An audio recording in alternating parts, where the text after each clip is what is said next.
이제 제법 가을 분위기가 무르익고 있습니다. 가을이 되면서 저는 지난 한 주간에 하나님의 손길을 묵상해 보았습니다. 어떤 의미에서 그러냐면요, 계절이 바뀌면서 변화가 있더라고요. 물론 자연 환경에 변화도 있지만 일단은 안 덥더라고요. 일단은 습도로 인해서 무더워서 무척 힘들었는데, 여러분들도 힘드셨겠지만 저도 십수년을 외국 생활하다가 이런 무더위를 경험해 보지 않아서 무척 더웠습니다. 많은 분들이 그런 이야기를 하시죠. 목사님 더 더운 데 계셨잖아요. 온도는 더 높은데요, 안 더웠습니다. 해발이 높아서요. 그러다가 이 무더위 속에서 살아가는 일이 정말 힘들구나라는 생각을 했습니다. 그런데 이 계절이 바뀌면서 어찌 보면 자연스러운 현상일 수 있습니다. 그런데 거기에서 하나님께서 이런 계절을 주셨어요. 여러분, 무더위 속에서 습도가 높을 때 선선하게 하려면 에어컨을 틀어야 됩니다. 그러면 얼마나 많은 비용을 지출해야 되고 또 공해를 발생해야 되는지 모릅니다. 그런데 하나님께 계절을 딱 바꿔주시니까 다 필요 없더라고요. 그래서 하나님의 손길은 기가 막히다, 저는 이런 생각을 했더랬습니다. 제가 외국 생활하면서도 그런 경험이 있거든요. 집안에 난방장치가 없습니다. 그래서 이렇게 해만 안 뜨면 무척 춥거든요. 그러고 있다가 추워서 어찌할 바 몰라서 담요 뒤집어 쓰고 있다가요, 갑자기 해가 딱 쨍하고 나타나는 겁니다. 창문에 햇살이 들이잖아요. 그럼 얼마나 따뜻한지. 여러분, 지구를 데피려고 생각해 보세요. 가정집도 많은 비용을 이렇게 지출해야 되는데, 해만 뜨면 또 계절만 바뀌면 하나님께서 이렇게 선선하게 하시고 따뜻하게 하시는 그 역사가 있더라고요. 그래서 이걸 어떻게 기억하고 고백하느냐에 따라서 인생이 달라지더라고요. 즉, 하나님의 인도하심으로 또 하나님의 함께 하셨던 손길로 고백하며 매 순간 그 하나님의 역사를 기대하게 됩니다. 여러분의 인생이 매번 그렇게 되어지기를 간절히 소원합니다. 여러분, 우리 주위 분들에게 이렇게 인사하시면 좋겠습니다. 하나님의 손길이 당신과 함께 있습니다. 이렇게 축복하시면 좋겠습니다. 하나님의 손길이 당신과 함께 있습니다. 하나님의 손길이 당신과 함께 있습니다. 여러분, 매 순간 똑같은 삶인 것 같지만요, 하나님의 손길을 의식하고 살아가는 삶이 되기를 원합니다. 그러면 우리의 여러 가지 고통과 어려운 삶을 이겨나가고 승리할 수 있게 되어집니다. 지난 주간에 여러분들의 뉴스를 보면서 세계적으로 홍수와 지진의 이야기를 들었습니다. 모로코에서는 지진이 나서 최소 2,000명 이상이 사망했다고 하고요. 또 그 옆에 있는 리비아라고 하는 나라는 전에 있지도 않았던 홍수가 나서 최소 2만 명 이상의 사상자가 나타나는 소식을 보았습니다. 이 모습을 보면서 여러분은 어떤 생각이 듭니까? 이상기후야 라고 뉴스는 계속 이야기합니다. 그런데 우리 믿음의 사람은 좀 다른 시각을 가져야 될 필요가 있습니다. 하나님의 종말의 때가 가까이 왔다는 겁니다. 물론 종말 이야기를 하면 많은 분들이 혹시 이단 아니야? 라고 어려워하는 분들이 계세요. 그러나 이단적인 종말론, 시한부 종말론과 기독교 바른 신앙에서 이야기하는 바른 종말론은 좀 차이가 있습니다. 시한부 종말론은 언제 주님이 온다더라, 그러니까 세상의 삶을 다 포기하고 어디 산으로 들어가자, 그리고 우리끼리만 살자, 이런 개념이 되는 것이 잘못된 종말론이라면, 성경에서 말씀하고 있는 종말론은 혹시라도 오늘 종말이 되더라도, 아니 내일이 되더라도 오늘 내게 주신 삶이기에 믿음으로 성실하게 살아갑니다. 그리고 언제든지 종말이 오면 내가 믿음으로 살아가다가 주님 앞에 내가 갈 것을 믿습니다. 이런 고백으로 살아가는 것이 바른 종말론입니다. 그러니까 바른 종말론은 현실 도피적이지 않습니다. 잘못된 종말론은 현실 도피적으로 가게 만들고요, 바른 종말론은 언제 부르시더라도 내가 성실하게 살아가다 주님 앞에 나갑니다. 이런 종말론을 갖게 되어집니다. 그런 의미에서 주님께서 끊임없이 말씀하셨습니다. 세상에 기근과 지진이 나고, 그리고 민족과 민족들의 다툼이 나고 전쟁이 나며 종말의 때가 가까이 온 줄 알라라고 말씀하셨어요. 그래서 세상에서는 이상기후다, 그리고 지구가 몸살아가고 있다, 거기서 그칠지 모르지만 오늘 주님께서 말씀하신 것을 보면서 우리는 주님 오실 날이 무척 가까이 왔다라는 그런 종말론에 대한 이해 속에서 우리가 바른 믿음 생활을 해야만 할 것입니다. 최근에 나타난 또 다른 현상이 있습니다. 성경의 말씀대로 민족들끼리 분쟁하고 전쟁이 나는 겁니다. 우크라이나의 전쟁만이 아닙니다. 수많은 민족들, 부족들이 끊임없이 전쟁이 일어납니다. 우리가 가까운 시기에 보면 1990년대 초반 중반에 유고슬라비아라고 하는 나라가 무너졌습니다. 여러분들이 유고슬라비아를 다 아시겠죠. 그런데 유고 연방으로 바뀌었다가 지금은 뭐 5개 또는 7개 나라로 쪼개졌다고 이야기를 합니다. 뉴스에 보니까 조코비치라는 사람이 나오더라고요. 아마 다 아실 겁니다. 테니스의 이제 황제가 됐다고 하죠. 그 사람의 나라가 바로 유고였습니다. 지금은 세르비아라고 이야기를 하죠. 그런데 그 나라가 쪼개지면서 제가 세어보니까 슬로베니아, 크로아티아 얼마 전에 그 피파에서 준우승까지 가서 난리가 났었죠. 그 크로아티아, 그리고 보스니아 헤르체고비나, 세르비아, 몬테네그로, 마케도니아, 코소보 이렇게 찢어졌다는 거예요. 코소보 난민도 시끄럽죠. 그런데 여전히 이 나라는 분쟁 가운데 있습니다. 그래서 여기만 그런 게 아니라요. 아프리카도 숱한 분쟁 가운데 있습니다. 이런 일들이 왜 일어날까라고 생각해 보면 물론 국제 정치학적으로 이야기하자면 로마가 제국을 삼고 그리고 자유가 되어지는 과정에서 힘이 센 나라가 힘이 없는 민족을 짓밟는 그 역사가 계속 반복됩니다. 그리고 1차 세계대전과 2차 세계대전 있기 전에 세계가 경제 자본주의로 가면서 제국주의로 향합니다. 제국주의가 되면서 식민지를 삼고 그리고 식민지를 해방하는 가운데에서 강대국들이 임의적으로 나라를 그냥 선을 그어버립니다. 지도를 가지고 선을 그어버리죠. 그렇게 해서 너네 나라 독립해라. 이렇게 하다 보니까 같은 민족이 아닙니다. 또 같은 백성이 아닙니다. 그것 때문에 갈등이 지금 일어나고 있는 현상들입니다. 그러면 여러분 이 현상을 우리가 신앙적으로는 어떻게 바라보아야 될 것이냐가 중요합니다. 앞에서 말씀드렸지만 주님께서 첫째 기근이 나고 홍수가 나고 그리고 민족과 민족을 향해서 전쟁이 나며 내가 올 때가 가까운 줄 알아라. 세상의 종말의 때가 가까이 온 줄 알아라고 말씀하셨습니다.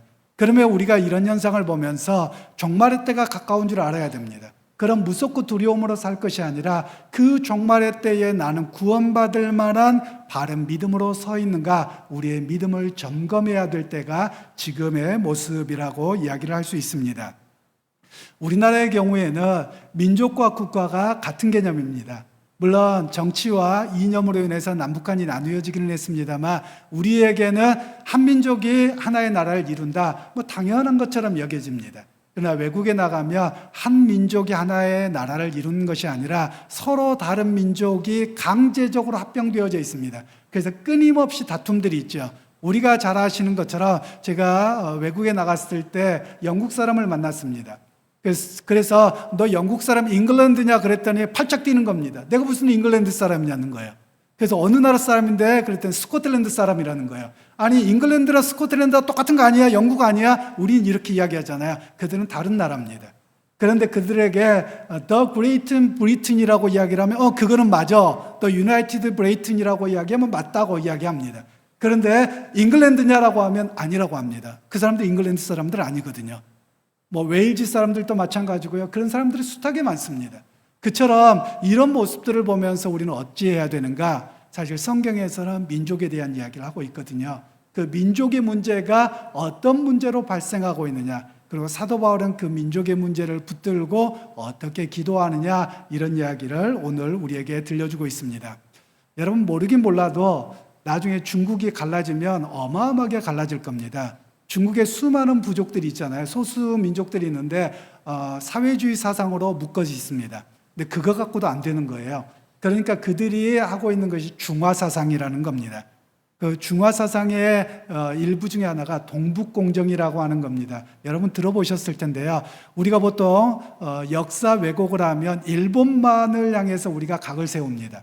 그런데 사실 일본보다 더 많은 역사 왜곡을 하고 있는 사람들이 중국입니다. 동북공정이라고 하는 것은 어떤 이야기냐면 고구려와 발해의 역사가 자기네 나라의 역사라는 거예요. 여러분 우리가 팔짝 뛸 일이잖아요. 그런데 거의 다 끝났습니다. 우리가 세계적으로 아무리 주장해도 소용도 없어요. 왠 줄 아세요?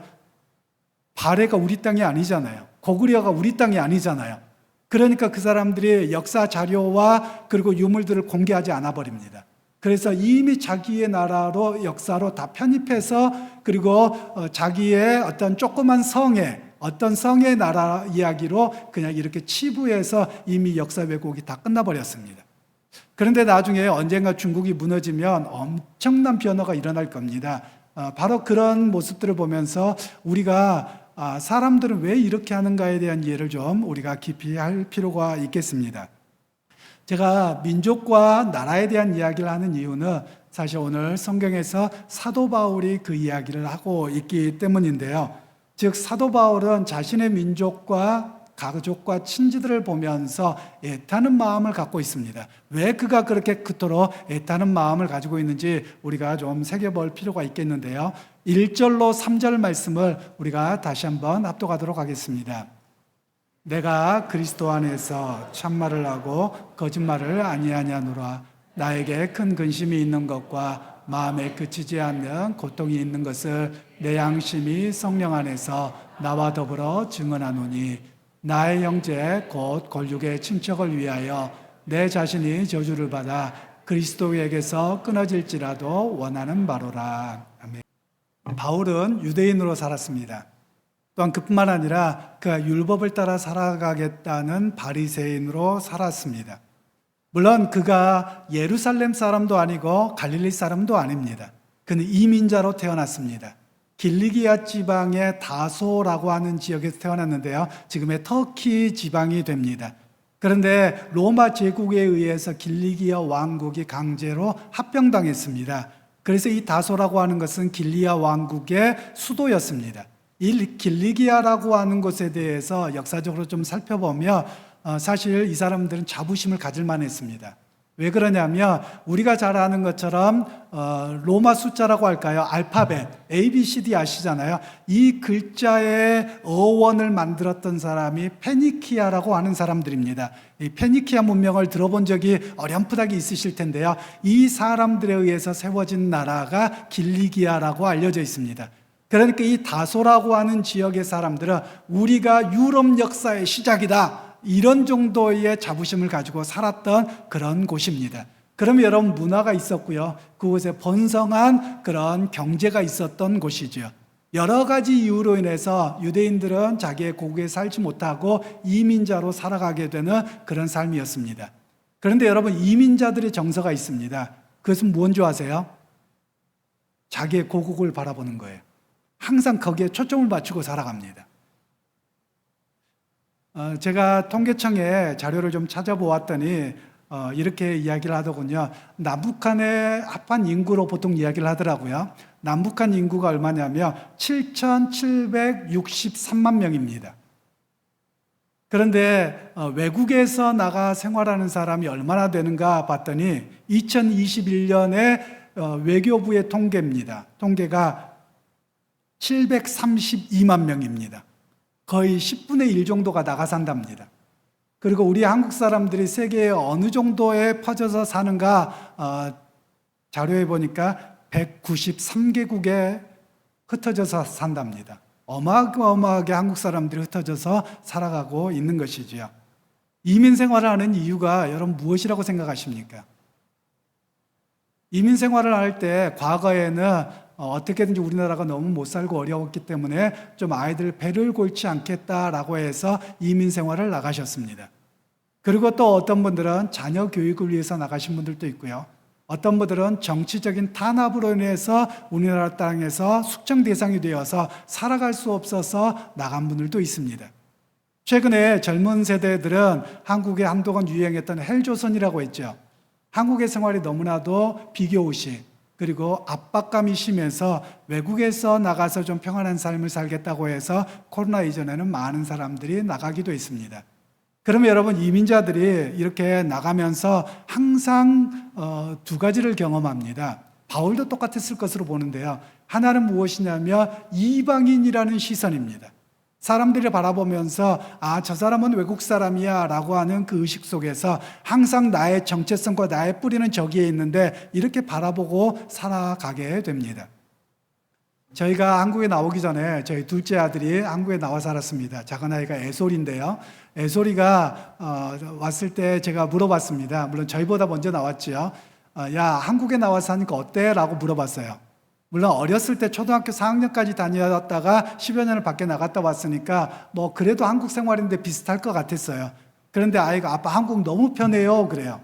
왜 편하는데? 라고 물어봤더니 근데 좋은 점과 나쁜 점이 있어요. 그럼 먼저 나쁜 점부터 이야기해봐 라고 이야기했어요. 그랬더니 하는 이야기가 아빠 너무 편리한데 평안함이 없어요.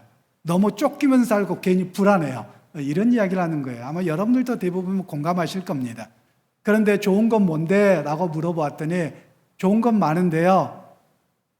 남을 의식하지 않고 살아서 편해요. 라고 이야기하는 거예요. 그래서 왜 한국의 비교의식이 높은데 아빠 제가 브라질 살 때는요. 모든 사람이 저를 보자마자 첫 마디가 뭐였겠어요? 혹시 너 중국 사람?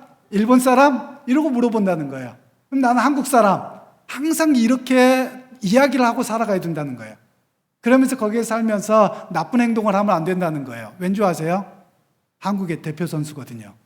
나쁜 짓을 해보세요. 저 코레아노 한국 사람이 나쁜 짓 했다 그러면 한국 사람 다 나쁜 사람 돼버리거든요. 그래서 항상 그 무게감과 그 어려움이 있었는데 그걸 의식하지 않고 내가 뭐 외국 사람인지 외국에 살다 왔는지 누구도 안 물어보고 그냥 나 편하게 살아서 너무 좋아요 라는 이야기를 하더라고요. 바울도 똑같았을 겁니다. 바울도 그가 이민자로 살아갑니다. 다소라고 하는 곳에 살아갈 때 유대인들은 지금도 옷이 다릅니다. 그리고 귀밑머리를 남자들은 길게 길러서 따서 지냅니다. 그리고 중절모자를 쓰고 다니고 있고요.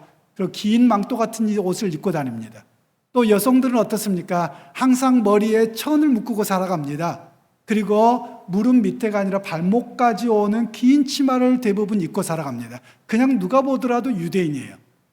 여러분 그러면 외국에서 이렇게 살아가는 시선 결코 곱지만은 않습니다. 무척 부담스러운 것이죠. 그러면서 그들에게는 항상 가지고 있는 것이 있습니다. 그게 뭐냐면 정체성이라는 거예요. 어떤 사람들은 현지 속에 들어가서 똑같이 살아버리겠지라고 하는 사람이 있지만 여러분 뭐가 다릅니까? 얼굴 색깔이 다르잖아요. 그래서 항상 표가 날 수밖에 없는 겁니다. 그런 가운데 부모들이 갖는 마음이 있죠. 그게 뭐냐면 오늘날도 우리 한국의 많은 부모님들이 외국에 나가 살면서 한국을 바라봅니다. 그리고 기회만 있으면 한국에 여행을 옵니다. 그리고 자녀들 데리고 이곳저곳을 돌아다닙니다. 한국 사람에는 정체성을 심어주기 위해서 그렇습니다. 그리고 좀 더 정체성에 대한 것을 갖고 있는 부모들은 항상 아이들을 대학을 한국으로 보내고 납니다.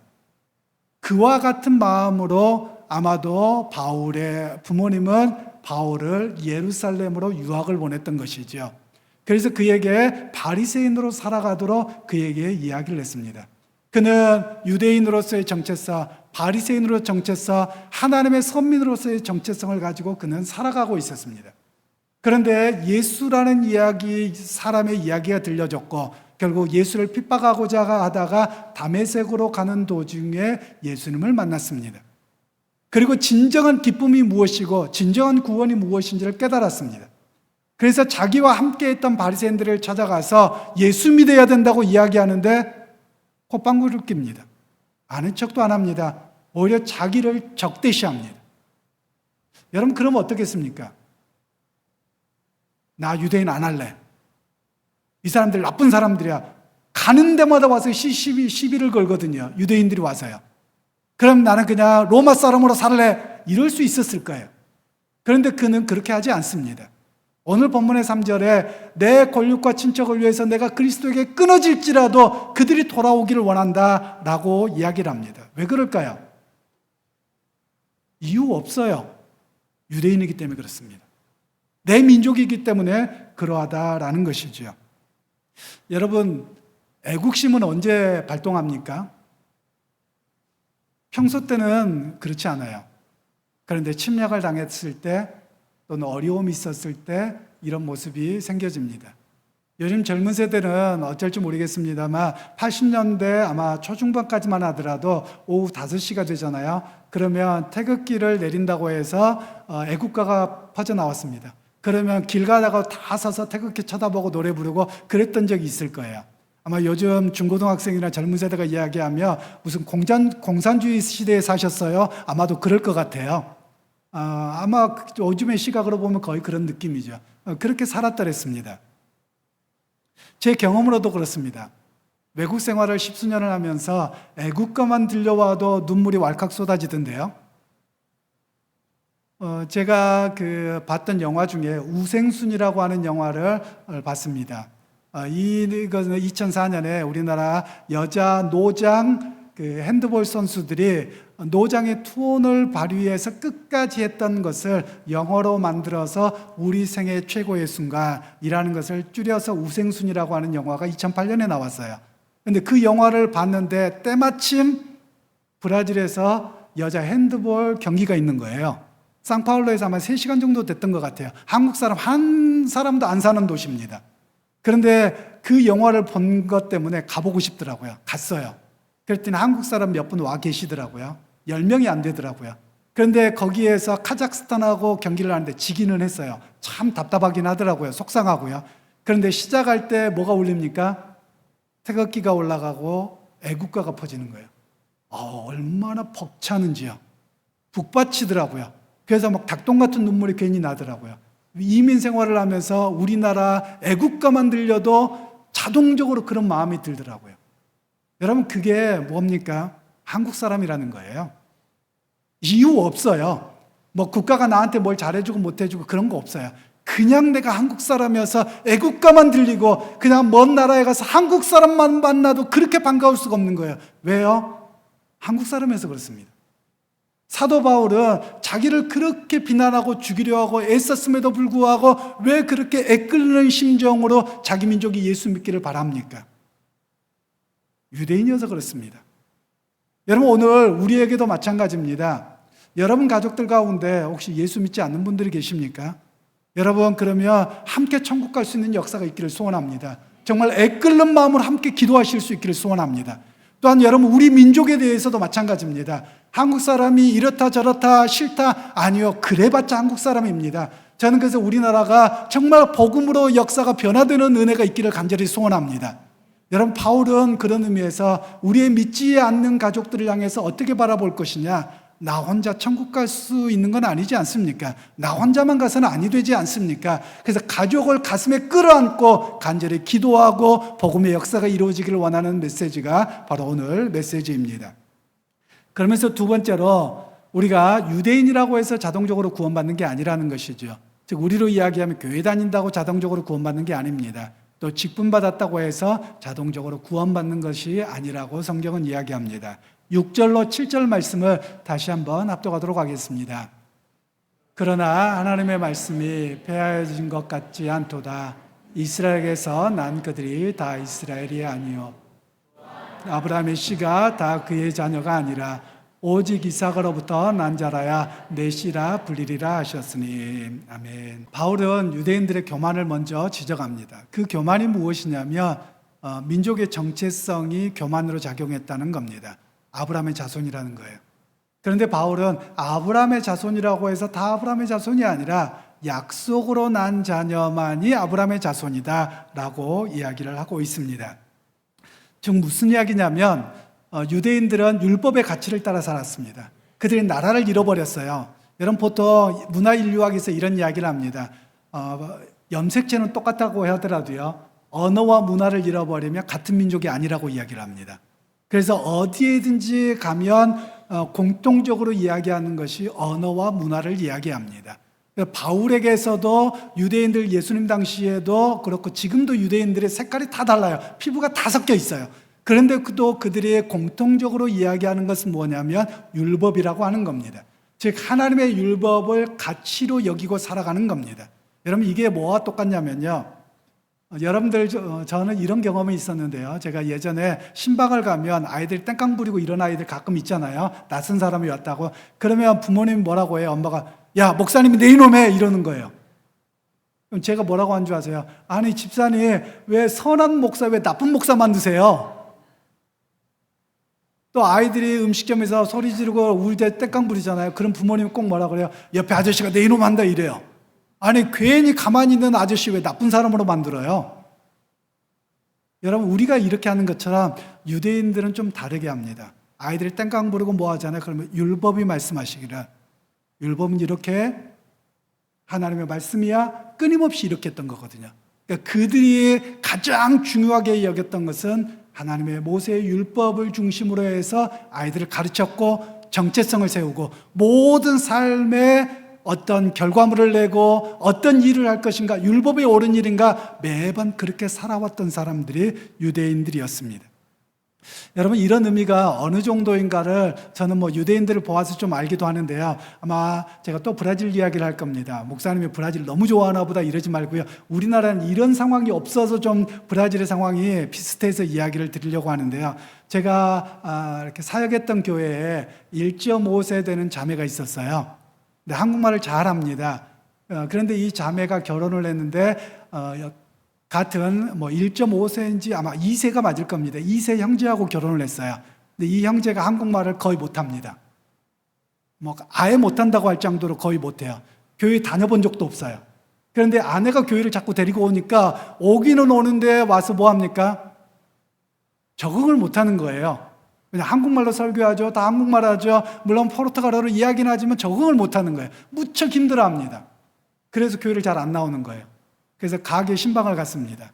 신방을 가서 이제 설교를 해야 되는데 안 되니까 이제 포르투갈어로 그때는 해야죠. 포르투갈어로 했습니다. 그리고 이제 음식을 먹으면서 이런저런 이야기를 나누는데 축구 이야기가 나왔습니다. 근데 자기가 축구 코린치안스 팀을 응원한다는 거예요. 여러분, 우리가 어느 팀 응원한다 이 정도가 아닙니다. 거기는 축구에 미친 민족입니다. 그래서 대를 물립니다. 그래서 나도 코린치안스 팀을 좋아한다고. 보통 상파울로에 2개 팀이 있거든요. 물론 큰 클럽은 그렇고요. 수많은 클럽이 있는데 상파울로라고 하는 팀과 코린치안스라고 하는 팀이 있어요. 그런데 상파울로라고 하는 팀은 좀 부자들이 응원하는 팀입니다. 그래서 백인들이 많이 응원하고요. 코린치안스라고 하는 팀은 전국적 클럽입니다. 그리고 조금 수준이 낮은 사람들이 응원하는 팀이에요. 근데 저도 코린치안스를 좋아한다 이랬어요. 왜냐하면 2002년도에 월드컵에서 우승했던 주역인 호나우두와 그리고 호베르토 카를로스가 그 팀에서 마지막 뛰었거든요. 제가 호베르토 카를로스를 좋아합니다. 그래서 그 팀을 응원한다고 했더니 얼마나 반가워하는지요. 목사님 진짜래. 진짜 코린치안스래. 그리고 그 다음 주에 왔어요. 그런데 저한테 선물을 건네주는 거예요. 뭘 건네주셨을 것 같습니까? 코린치안스 운동복에 이름까지 새겨가지고 저한테 선물을 주는 거예요. 싼 가격이 아닙니다. 그리고 얼마 지나지 않아서 아이를 출산했어요. 출산해서 신방을 갔잖아요. 신방을 갔는데 아이의 머리띠도 코린치안스, 아이의 옷도 코린치안스, 양말도 코린치안스, 다 코린치안스입니다. 심지어 이거 빠는 것까지 다 코린치안스입니다. 브라질은 그렇게 합니다. 그래서 자식에게 자기가 응원하는 팀을 물려줍니다. 어려서부터 그렇게 키웁니다. 그래서 대대로 그 코린치안스 팀에 이렇게 되는 것이거든요. 물론 부부가 다른 팀을 응원합니다. 그럼 어떻게 될까요? 서로 자기 자식이 자기 편 들라고 엄청 싸우더라고요. 바로 그런 문화 속에 있습니다. 그러니까 유대인들도 율법을 따라 살아가도록 하는데 그 정도예요. 우리는 여러분 그런 정도의 열심은 없지 않습니까? 저도 제가 야구를 좋아합니다만 제가 야구를 좋아하는 그 팀을 우리 아이들은 응원을 안 하더라고요. 우리 아이들은 대전에서 야구를 보러 가서 한화 이글스를 응원하더라고요. 야, 내가 응원한 팀 해야지. 아빠, 나는 대전에서 자라면서 대전에서 봐서 한화가 최고예요. 이러더라고요. 이게 안 되더라고요. 근데 외국에서는 그게 대물림을 보통 합니다. 그래서 그 영향력이 얼마나 강한지 몰라요. 그런데 오늘 제가 이런 이야기를 하는 것은 유대인들은 이런 것 이상의 강함을 가지고 있었다는 거예요. 그런데 유대인들은 구원받지 못하거든요. 예수를 모르거든요. 그래서 바울의 애타는 마음으로 그들이 하나님 앞에 돌아오기를 원하는 그런 고백을 여기에서 하고 있는 겁니다. 그러면서 바울은 이야기하는 것이 뭐냐면 그냥 너희가 유대인이라고 해서 자동적으로 구원받는 거 아니라는 거예요. 유대인이라면 어떻게 하느냐, 마치 브라질에서 이런 거가 있습니다. 축구 경기가 보통 수요일 날 있어요. 그럼 일하러 가는 사람들이 전부 다 옷을 뭐 입고 다니는 줄 아세요? 출근할 때부터 그 응원팀 옷을 입고 다니는 겁니다. 코린치안스 응원팀 옷을 입고 다니는 거예요.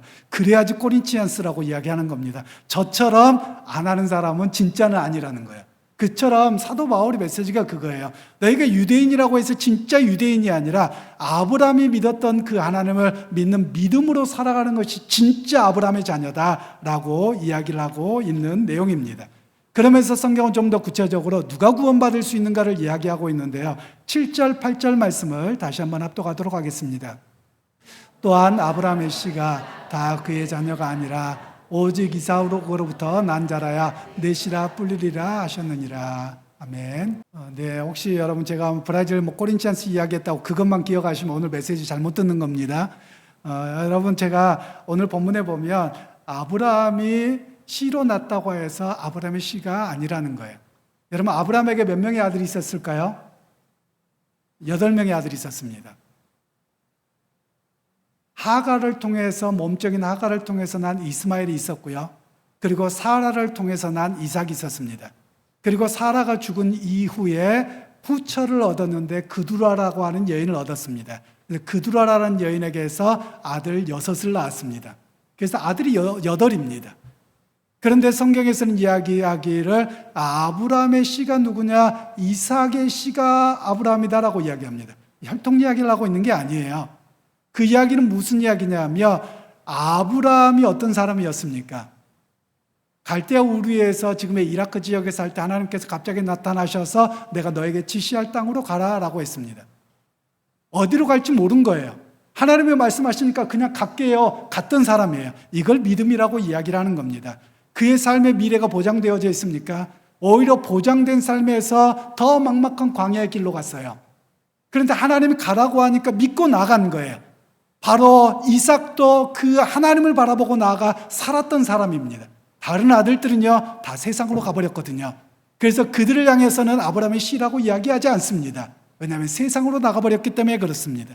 그런데 오늘 성경에서 이야기하고 있는 것은 아브라함이 믿음으로 하나님을 의지하고 나아갔던 것처럼 이삭 또한 그 아버지 하나님을 믿고 의지하고 나아갔던 삶이었기 때문에 바로 이 이삭의 씨라고 이야기를 하는 겁니다. 그러면 오늘 본문은 우리에게 말씀하고 있는 것이죠. 여러분은 과연 어떤 사람이어야 되느냐는 거예요. 여러분의 오늘 아브라함의 자손이 되어야 된다라고 말씀하고 있는 것입니다. 세상의 풍족함이 약속되어져 있지 않고 세상에 잘 나가는 것이 약속되어져 있지 않더라도 세상의 불안과 염려 속에 살아가는 것이 아니라 아브라함이 만났던 그 하나님, 약속의 하나님, 말씀하신 하나님을 바라보고 세상의 광야 길로 묵묵히 내 삶을 걸어가겠다고 하는 오늘의 아브라함이 바로 당신이어야 함을 이야기한다는 말씀입니다. 여러분, 세상이 여러분에게 평안한 것을 보장할 것처럼 거짓 메시지를 줍니다. 그러나 세상은 결코 여러분에게 영원한 평안을 주지 못할 것입니다. 그러나 우리가 인생의 걸음을 갈 때 우리의 인생을 어떤 걸음을 갑니까? 믿음의 걸음을 가야 된다는 것이죠. 하나님이 나와 동행하시고 그리고 하나님의 때를 따라 돕는 은혜를 더하셔서 하나님의 손길로 지키시고 인도하심을 바라보고 살아가는 것이 바로 오늘의 아브라함으로 살아가는 우리의 모습이어야 합니다.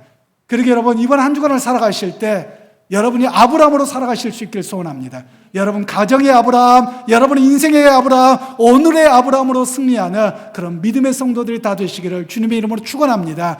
주님께서 여러분과 그 아브라함으로 살아가겠다고 고백할 때 여러분과 동행하실 것입니다. 여러분의 갈 바를 알지 못할 때 여러분의 길을 인도하실 것입니다. 그 하나님을 바라보고 의지하고 승리하는 그런 이번 한 주간이 되시기를 주님의 이름으로 축원합니다.